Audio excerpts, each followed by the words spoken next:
Welcome back to silent learning. JC ആണ്, ജിതിൻ സാറാണ് സംസാരിക്കുന്നത്. മക്കളെ, ഓണം എക്സാം നാളെ നടക്കാൻ പോവുകയാണ്. ഏറ്റവും ഇമ്പോർട്ടന്റ് ആയിട്ട് സോഷ്യൽ സയൻസ് എക്സാം ആണ്.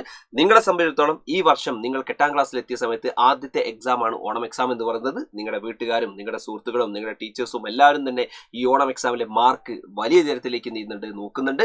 നിങ്ങൾക്ക് പറയാം, ഈ ഒരു വർഷത്തെ ആദ്യത്തെ എക്സാമിനകത്ത് നിങ്ങൾ നല്ല മാർക്ക് സ്കോർ ചെയ്ത് കഴിഞ്ഞാൽ നിങ്ങൾക്ക് ഈ ഒരു വർഷം തന്നെ അടിപൊളിയായിട്ട് ഉഷാറായിട്ട് പോകാനുള്ള ഒരു ഊർജ്ജം നിങ്ങൾക്ക് അതിൽ നിന്ന് ലഭ്യമാകുന്നുണ്ട്. ഞാൻ പറയുന്നു, പഠിക്കാൻ ആഗ്രഹമുള്ള ആളുകളാണെങ്കിൽ, സ്ട്രെസ് ഇല്ലാതെ നിങ്ങൾക്ക് രസകരമായി പഠിക്കാൻ താല്പര്യമുണ്ടെങ്കിൽ നിങ്ങൾക്ക് ധൈര്യമായിട്ട് സൈലത്തിന്റെ പ്രധാനപ്പെട്ട യോധ ബാച്ചിനകത്ത് ചേരാം.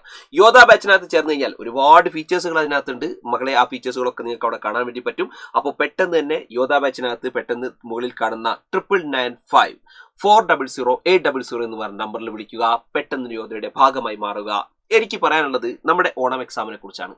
ഓണം എക്സാമിൽ ഏറ്റവും പ്രധാനപ്പെട്ട ചാപ്റ്ററുകളിൽ ഒന്നാമത് 4ാമത്തെ ചാപ്റ്റർ ആയിട്ടുള്ള basic economic problems and the economy എന്ന് പറയുന്ന ചാപ്റ്റർ, അടിസ്ഥാന സാമ്പത്തിക പ്രശ്നങ്ങളും സമ്പദ് വ്യവസ്ഥയും എന്ന് പറഞ്ഞ ചാപ്റ്റർ ഉണ്ട്.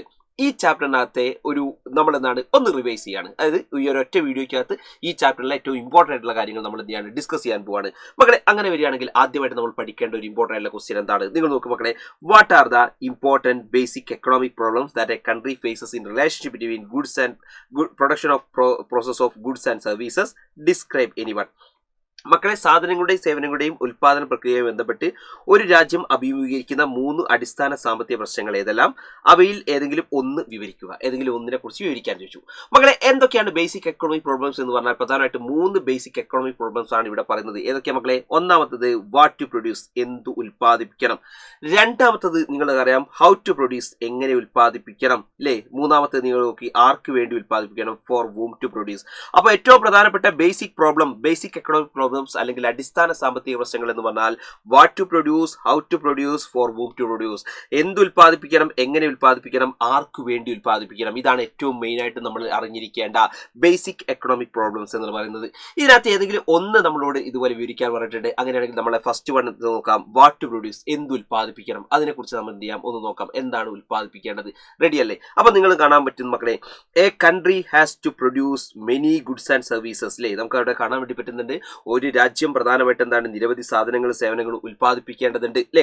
അതേപോലെ നോക്കിയേ, each country has to prioritise what to produce using the available resources. മക്കളെ, ഒരു രാജ്യവും ലഭ്യമായ വിഭവങ്ങളെ ഉപയോഗപ്പെടുത്തി എന്ത് ഉൽപ്പാദിപ്പിക്കണമെന്ന മുൻഗണന നിശ്ചയിക്കുന്നുണ്ട്. ഒരു രാജ്യം എന്ത് ചെയ്യണം, ഇതുപോലെ തന്നെ സാധനങ്ങളും സേവനങ്ങളും ഉൽപ്പാദിപ്പിക്കണം. അതേപോലെ തന്നെ എന്ത് ഉൽപ്പാദിപ്പിക്കണമെന്ന് മുൻഗണന അല്ലെങ്കിൽ പ്രയോറിറ്റീസ് എന്ത് ചെയ്യണം, അവിടെ കൊടുക്കണം.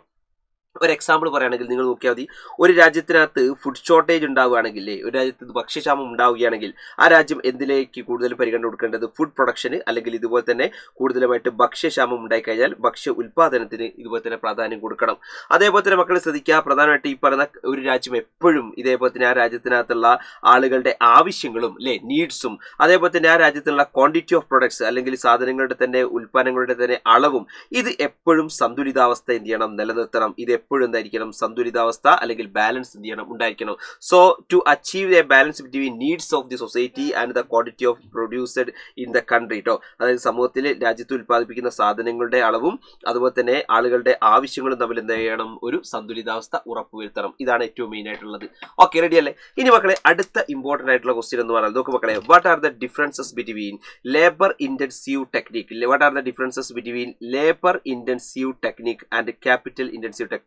തൊഴിൽ തീവ്ര സാങ്കേതിക രീതിയും മൂലധന തീവ്ര സാങ്കേതിക രീതിയും തമ്മിലുള്ള വ്യത്യാസങ്ങൾ എന്തെല്ലാം? മക്കളെ, നിങ്ങൾ നോക്കി, ഇത് കാണുമ്പോൾ ഇത് കുറെ പോയിന്റുകളുണ്ട്. എന്താണ് തൊഴിൽ തീവ്ര സാങ്കേതിക രീതി എന്ന് പറഞ്ഞാൽ? മക്കളെ ശ്രദ്ധിക്കണം, നമ്മൾ പ്രധാനമായിട്ടും കുറഞ്ഞ മൂലധനം, അതായത് പണം കുറച്ച് ഉപയോഗിച്ചുകൊണ്ട് ഇതുപോലെ തന്നെ തൊഴിൽ ശക്തി കൂട്ടിയിട്ട് കൂടുതൽ ആൾക്കാരെ ഉപയോഗിച്ചുകൊണ്ട് നമ്മൾ ചെയ്യുന്നതാണ് ഇത് തൊഴിൽ തീവ്ര സാങ്കേതിക രീതി അല്ലെങ്കിൽ ലേബർ ഇന്റൻസീവ് ടെക്നിക്ക്. ലേബേഴ്സിന്റെ എണ്ണം കൂടുതലായിരിക്കും, ഇത് പൈസയൊക്കെ വളരെ കുറവായിരിക്കും, കൂടുതലും ആളുകൾ തന്നെയാണ് ജോലി എടുക്കുക. ഓക്കെ, ഇനി ക്യാപിറ്റൽ ഇന്റൻസീവ് ടെക്നിക്ക് എന്ന് പറഞ്ഞാൽ നിങ്ങൾ നോക്കിയാൽ മതി, അതിനകത്ത് ക്യാപിറ്റൽ കൂടുതലായിരിക്കും, അതായത് പണം കൂടുതലായിട്ട് ഇറക്കും, ആളുകളുടെ എണ്ണം എന്തായിരിക്കും, വളരെ കുറവായിരിക്കും കേട്ടോ. അതായത് കൂടുതൽ മൂലധനമായിരിക്കും, കുറച്ച് തൊഴിൽ ശക്തി ഉപയോഗിച്ചുകൊണ്ട് ചെയ്യുന്നതാണ് ഇത് ഈ ക്യാപിറ്റൽ മൂലധന മൂലധന തീവ്ര സാങ്കേതിക രീതി അല്ലെങ്കിൽ ക്യാപിറ്റൽ ഇന്റൻസീവ് ടെക്നിക് എന്ന് പറയുന്നത്. ഇതാണ് ഇതിന്റെ വ്യത്യാസം.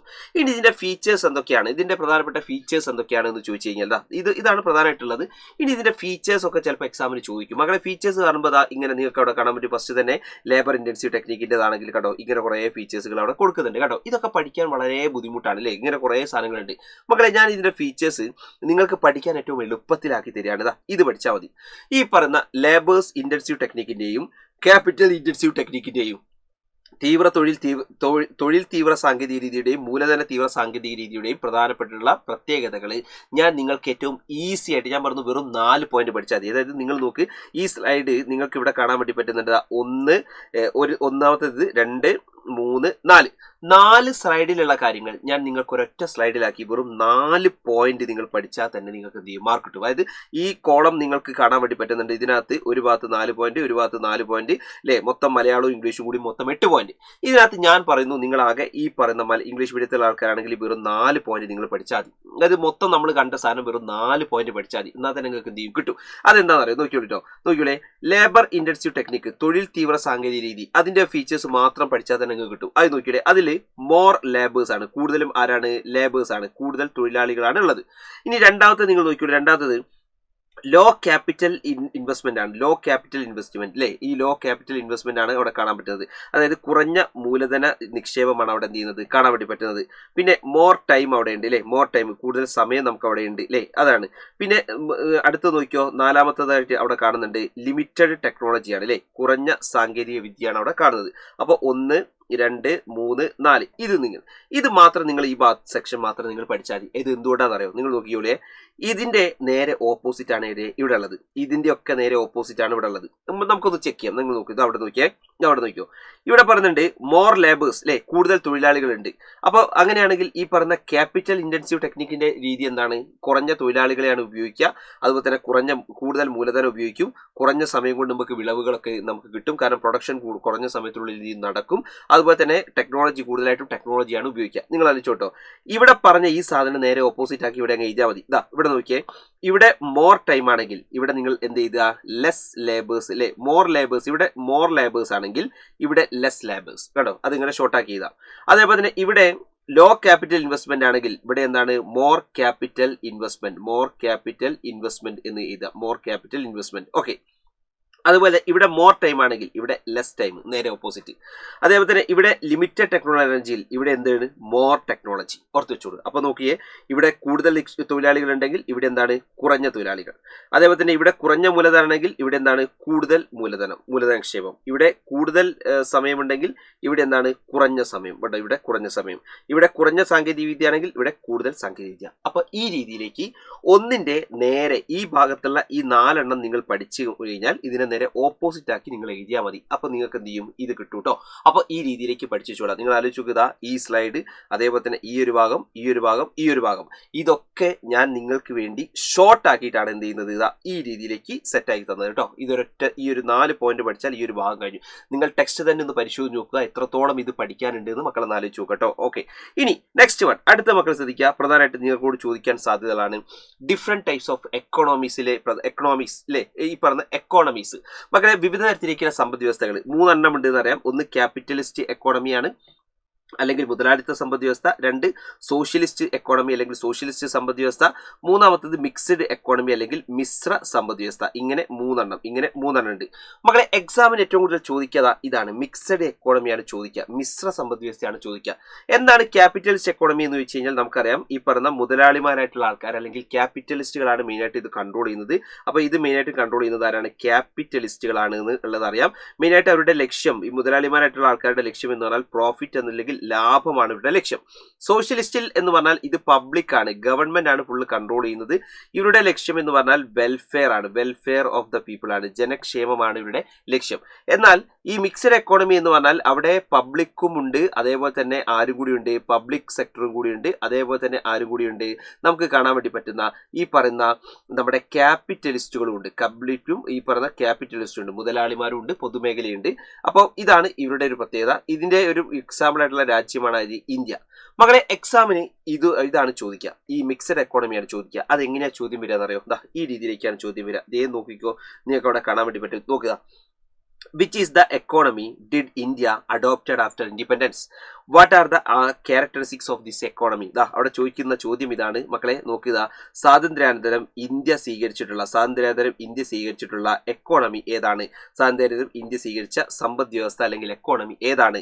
അതിന്റെ സവിശേഷതകൾ, പ്രധാനപ്പെട്ട ഫീച്ചേഴ്സ് അല്ലെങ്കിൽ ക്യാരക്ടറിസ്റ്റിക്സ് ഓഫ് എക്കോണമി, ഈ പറഞ്ഞ ആ സമ്പദ് വ്യവസ്ഥയുടെ പ്രധാനപ്പെട്ട സവിശേഷതകൾ നമ്മളോട് എഴുതാൻ ചോദിച്ചിട്ടുണ്ട്. ഇങ്ങനെ ഒരു ചോദ്യം എന്തായാലും മക്കളെ വരും എക്സാമിന്. അപ്പൊ നമ്മൾ പഠിക്കുന്നു മിക്സഡ് എക്കോണമി. എന്താണ് മിക്സഡ് എക്കോണമി? അപ്പൊ മിക്സഡ് എക്കോണമി എന്ന് പറഞ്ഞാൽ നമുക്കറിയാം, mixed economy is the combines some features of capitalist economy and socialist economy.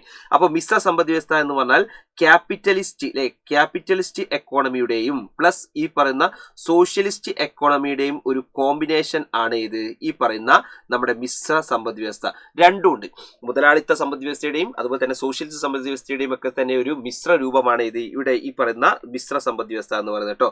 സോഷ്യലിസ്റ്റിന്റെയും മുതലാളിത്തത്തിന്റെയും ഒരുമിച്ച് കാണാൻ കഴിയുന്നതാണ് ഇത് മിശ്ര സമ്പദ് വ്യവസ്ഥ. ഇനി നമ്മൾ ഈ ഒരു ഫീച്ചേഴ്സുകൾ, ഈ ഒരു പോയിന്റുകളൊക്കെ മക്കളെ നമ്മൾ പഠിച്ചാൽ മതി. ഒന്നാമത് നിങ്ങൾ നോക്കിക്കോളി, അവിടെ കാണാൻ പറ്റും കോ existence of private and public sector അല്ലെ, ഈ പറയുന്ന സ്വകാര്യ മേഖലയുടെയും പൊതുമേഖലയുടെയും സഹവർത്തിത്വം കാണാൻ പറ്റുന്നുണ്ട്. അതുപോലെ തന്നെ profitability, social welfare become main objective, ലാഭേച്ഛയും സാമൂഹ്യക്ഷേമവുമാണ് പ്രധാനപ്പെട്ട ലക്ഷ്യങ്ങൾ. പിന്നെ individual freedom, we can see the individual freedom, വ്യക്തി സ്വാതന്ത്ര്യം നമുക്ക് അവിടെ കാണാൻ വേണ്ടി പറ്റുന്നുണ്ട്. അതേപോലെ തന്നെ financial planning for preparation of government scheme, government പദ്ധതികൾ തയ്യാറാക്കുന്നതിന് സാമ്പത്തിക ആസൂത്രണം ഇവിടെ കാണാൻ പറ്റുന്നുണ്ട്. മക്കളെ government regulations of commodity price in certain sector അല്ലെ, ഈ പറഞ്ഞ ചില മേഖലകളിൽ സാധനങ്ങളുടെ വിലയിൽ ഗവൺമെന്റിന്റെ നിയന്ത്രണം കാണാൻ പറ്റുന്നുണ്ട്. Government givers priority to essential goods and services, ആവശ്യ സാധനങ്ങൾക്കും സേവനങ്ങൾക്കും ഗവൺമെന്റിന്റെ പ്രാധാന്യം നൽകുന്നുണ്ട്. ഇത്രയുമാണ് ഇമ്പോർട്ടന്റ് ആയിട്ടുള്ള മിശ്ര സമ്പദ് വ്യവസ്ഥയുടെ പ്രധാനപ്പെട്ട ഫീച്ചേഴ്സ് ആയിട്ട് നമുക്ക് പഠിക്കാനുള്ളത്. ഓർത്ത് വെച്ചോ, ഇമ്പോർട്ടന്റ് ആണ് മിശ്ര സമ്പദ് വ്യവസ്ഥ എന്ന് പറയുന്നത്. ഇനി ഈ ഭാഗത്ത് നിന്ന് ഏറ്റവും ഇമ്പോർട്ടന്റ് ആയിട്ടുള്ള എന്തെന്ന് വെച്ചാൽ കുറെ എക്കണോമിക് തിങ്കേഴ്സ് അല്ലെങ്കിൽ സമ്പദ് ശാസ്ത്ര ചിന്തകന്മാരുടെ പേരുകളുണ്ട്, കുറെ ആൾക്കാരെ പറയുന്നുണ്ട്. അതിനകത്ത് ഏറ്റവും ഇമ്പോർട്ടന്റ് ആയിട്ട് നമ്മൾ പഠിക്കേണ്ടതാണ് ആര്? ഗാന്ധിയൻ സാമ്പത്തിക ചിന്തകളെ കുറിച്ച് ഒരു കുറിപ്പ് തയ്യാറാക്കാൻ ചോദിക്കും. മക്കളെ write a short note about Gandhian economic thoughts. Gandhian economic തോട്ട്സുമായി ബന്ധപ്പെട്ട് ഒരു എക്സാമിന് ഇതേപോലെ തന്നെ ഒരു ചോദ്യം നിങ്ങൾക്ക് പ്രതീക്ഷിക്കാം. മക്കളെ എന്തൊക്കെയാണ് ഗാന്ധിജി പറഞ്ഞിട്ടുള്ളത് നിങ്ങൾ ആലോചിക്കുക. ഒറ്റ കാര്യം ഓർത്താൽ ഗാന്ധിയുടെ ലൈഫ് തന്നെ ആലോചിച്ചാൽ നിങ്ങൾക്ക് കിട്ടും. നിങ്ങൾ ആലോചിച്ചാൽ ഗാന്ധിജി ഇതേപോലെ തന്നെ സെൽഫ് സഫീഷ്യൻ്റ് ആണ്. ഇതേപോലെ തന്നെ അദ്ദേഹത്തിന് വേണ്ട വസ്ത്രങ്ങളൊക്കെ അദ്ദേഹം തന്നെ സ്വന്തം ഉണ്ടാക്കലാണ്. അദ്ദേഹം മറ്റുള്ള ആൾക്കാരെ ഡിപ്പെൻഡ് ചെയ്യുന്നത് വളരെ കുറവാണ്. സിമ്പിൾ ലൈഫായിരുന്നു അദ്ദേഹം എപ്പോഴും. അദ്ദേഹം പറഞ്ഞത് ഇന്ത്യയുടെ ആത്മാവ് എന്ന് പറഞ്ഞാൽ ഗ്രാമങ്ങളിലാണ് എന്നാണ്. അപ്പോൾ ഗ്രാമത്തിനൊക്കെ വലിയ പ്രാധാന്യം കൊടുത്തിരുന്ന വ്യക്തിയാണ് ആര്? ഈ പറയുന്ന ഗാന്ധിജി എന്നൊക്കെ നിങ്ങളുടെ മനസ്സിലേക്ക് ഉണ്ടെങ്കിൽ, ഗാന്ധിയുടെ ഒരു ചിത്രം നിങ്ങളുടെ മനസ്സിലുണ്ടെങ്കിൽ ഈസി ആയിട്ട് നിങ്ങൾക്ക് മാർക്ക് നേടാൻ പറ്റും. നിങ്ങൾ നോക്കി ഈ പോയിന്റുകളൊക്കെ ക്ലിയർ ആയിട്ട് കിട്ടും. Gandhi envisioned an economy based on self sufficiency and decentralisation. അതായത് ഗാന്ധിജി മുന്നോട്ട് വെച്ചത് സ്വയം പര്യാപ്തത, വികേന്ദ്രീകരണം എന്നതിൽ അധിഷ്ഠിതമായ ഒരു സമ്പദ് വ്യവസ്ഥയാണ്. പിന്നെ പ്രാദേശികമായി തൊഴിലവസരങ്ങൾ വർദ്ധിക്കാൻ, ഗ്രാമീണ വ്യവസായങ്ങളെ പരിപോഷിക്കാൻ ഗാന്ധിജി എന്ത് ചെയ്യുന്നത് ആവശ്യപ്പെട്ടിട്ടുണ്ട്. റൂറൽ ഇൻഡസ്ട്രീസിനെ അല്ലെങ്കിൽ ഈ പറയുന്ന ഗ്രാമീണ വ്യവസായങ്ങളെ പരിപോഷിപ്പിക്കണമെന്ന് അദ്ദേഹം എന്ത് ചെയ്യുന്നുണ്ട് പറഞ്ഞിട്ടുണ്ട്. അതുപോലെ തന്നെ expanded local markets for marketing locally produced ഗുഡ്സിലെ പ്രാദേശികമായി ഉത്പാദിപ്പിക്കുന്ന സാധനങ്ങളുടെ വിപണനത്തിനായി പ്രാദേശിക വിപണികൾ വിപുലപ്പെടുത്താൻ എന്ത് ചെയ്യുന്നുണ്ട് അദ്ദേഹം പറയുന്നുണ്ട്. പിന്നെ നോക്ക്, സാമൂഹിക നീതി ഉറപ്പാക്കാനായി സാമ്പത്തിക അസമത്വം ലഘൂകരിക്കണം, സാമൂഹിക നീതി ഉറപ്പാക്കാൻ എന്ത് ചെയ്യുന്നുണ്ട് അദ്ദേഹം പറയുന്നുണ്ട്. ഈ പറയുന്ന എക്കണോമിക് ഈ പറയുന്ന സോഷ്യൽ ജസ്റ്റിസ് ഉണ്ടാക്കാൻ വേണ്ടി അദ്ദേഹം പറയുന്നുണ്ട്. അപ്പൊ ഇത്രയുമാണ് മെയിനായിട്ടും ഗാന്ധിജിയുമായി ബന്ധപ്പെട്ട് നിങ്ങൾ ഓർത്ത് വെക്കേണ്ടത്. അപ്പൊ ഗാന്ധിജി എന്ന് പറഞ്ഞാൽ ഇതുപോലെ തന്നെ സ്വയം പര്യാപ്തമായിരുന്നു, സെൽഫ് സഫീഷ്യൻസ് ആയിരുന്നു എന്ന് ഓർത്ത് വെച്ചുകൂടാ. അദ്ദേഹം ഇതുപോലെ തന്നെ ഈ പറഞ്ഞ ഗ്രാമങ്ങളിലൊക്കെ തന്നെയാണ് ഇമ്പോർട്ടൻ്റ് എടുത്തത്. അങ്ങനെ റൂറൽ ഇൻഡസ്ട്രീസിന് ഇമ്പോർട്ടൻ്റ് എടുത്തു. അങ്ങനെ ലോക്കൽ മാർക്കറ്റിന്, പ്രാദേശിക മാർക്കറ്റുകൾക്ക് അല്ലെങ്കിൽ വിപണന കേന്ദ്രങ്ങൾക്ക് ഇമ്പോർട്ടൻസ് കൊടുത്തു. അതുപോലെ സോഷ്യൽ ജസ്റ്റിസിന് ഇമ്പോർട്ടൻസ് കൊടുത്തു, സാമൂഹിക നീതിക്ക് കേട്ടോ. അപ്പോൾ ഓർത്ത് വെച്ചുകൂടാ, സ്വയം പര്യാപ്തത, ഗ്രാമീണ വ്യവസായങ്ങൾ, പ്രാദേശിക വിപണികൾ, സാമൂഹിക നീതി. അപ്പൊ ഇത്രയും ഓർത്ത് വെച്ചാൽ മതി. അപ്പൊ മക്കളെ ഇത്തരത്തിലേക്ക് ഇതുപോലെ നിങ്ങൾക്ക് ഈ ഓരോ ചാപ്റ്ററുകളിലും ഏറ്റവും ഇമ്പോർട്ടൻ്റ് ആയിട്ട് പഠിക്കേണ്ട കാര്യങ്ങൾ ഇതിപ്പോൾ നമ്മളിപ്പോൾ ഒരു 4ാമത്തെ ചാപ്റ്റർ മാത്രമാണ്, പക്ഷേ 5 ചാപ്റ്ററുകൾ വരെ നമുക്ക് എക്സാമിനുണ്ട്. അങ്ങനെ 1 മുതൽ 5 വരെയുള്ള എല്ലാ ചാപ്റ്ററിൻ്റെയും ഇമ്പോർട്ടൻ്റ് ആയിട്ട് നിങ്ങൾ എന്താണോ പഠിക്കേണ്ടത് അത് നമ്മൾ പറയുന്നുണ്ട്. അതെവിടെയെന്നറിയോ? നമുക്ക് ഇന്ന് വൈകുന്നേരം നടക്കുന്ന 7:15 നടക്കുന്ന മെഗാ മാരത്തോണിനകത്ത് അമീൻ സാറും ഫൈസൽ സാറും ചേച്ചി സാറും അടങ്ങുന്ന ഈ ഒരു വമ്പൻ നിര നിങ്ങളെ കാണാൻ വരുന്നുണ്ട്. ഇതിനകത്ത് നമ്മൾ കൃത്യമായിട്ട് എന്ത് ചെയ്യും പറയും. അപ്പം മക്കളെല്ലാ ആൾക്കാരും തന്നെ നിങ്ങളെ ഫ്രണ്ട്സിനെ കൂടി വിളിച്ചിട്ട് ആ ലൈവിനകത്ത് പങ്കെടുക്കുക. അടിപൊളിയായിട്ട് ഉഷാറായിട്ട് പഠിക്കാം. സോഷ്യൽ സയൻസിനകത്ത് നമ്മൾ ഫുൾ മാർക്ക് നമുക്ക് എന്ത് ചെയ്യണം? സ്കോർ ചെയ്യണം മക്കളെ. സോ ഓൾ ദി ബെസ്റ്റ് മക്കളെ. എല്ലാ ആൾക്കാരും ലൈവിൽ കാണാട്ടോ. എല്ലാ ആൾക്കാരും ലൈവിൽ വരണേ. ഓക്കെ, ലൈവിനകത്ത് നമ്മൾ ഫുൾ എന്ത് ചെയ്യും? നിങ്ങൾ നാളെ കാണുന്ന ക്വസ്റ്റ്യൻ പേപ്പറിനകത്ത് എന്തൊക്കെയാണോ ഉള്ളത് അതൊക്കെ നമ്മൾ പറയും. ഓക്കെ മക്കളെ, ബായ്. എന്നാൽ കാണാം മക്കളെ. Bye everyone. ബായ്.